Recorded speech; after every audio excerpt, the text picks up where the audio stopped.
is Fearless Friday high school football coverage with the power of FearlessFriday.com. Every game, every hit. Every Friday night.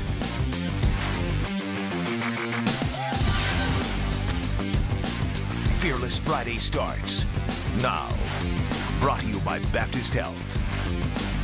High school football and Halloween, what a combination. Nothing to be scared of here. This is Fearless Friday. Just 2 weeks left in the regular season, and tonight we check on some huge games. Josh Berry is in Cabot, where number 18 Jonesboro is hoping to knock off the 7A Cabot Panthers. Suzanne Bruner is in Maumelle, where the Hornets are hoping to clinch the 5A West title. And Jean Dumont went to Searcy, where Harding Academy and Mayflower are playing for the 2-3A title. But we begin with Jason Snavely. He's at El Dorado in Benton. Huge 6A South game, Jason.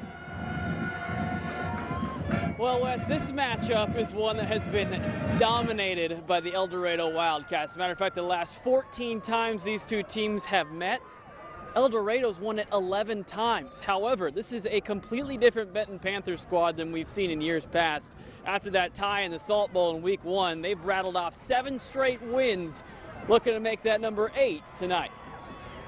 Could the 9th-ranked Benton Panthers remain undefeated tonight? Pick it up in the first, and if you haven't heard the name Julius Lewis yet, remember it. That official sure will. Lewis, the senior workhorse for the Panthers. Wildcats can't stop him. And frankly, no one's been able to stop him this season.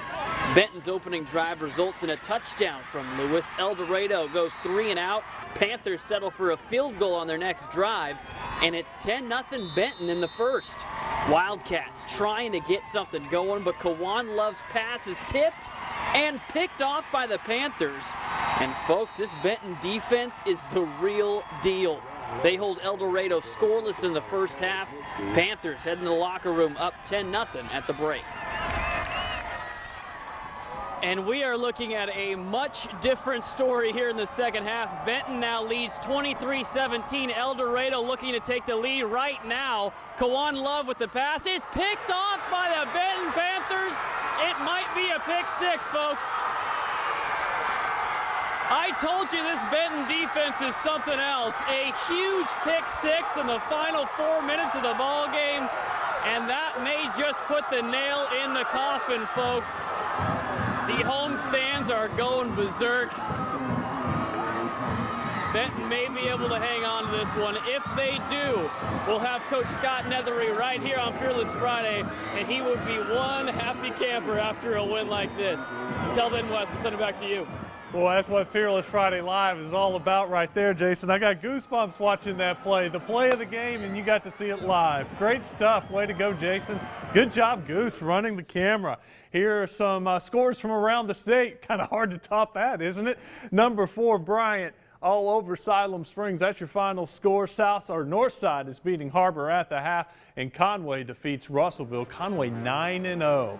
2 of the state's most successful programs met in Cabot tonight, but nothing really on the line since Jonesboro is 6A and Cabot is 7A. Josh Berry joins us from Cabot, where both teams are getting ready for a playoff run.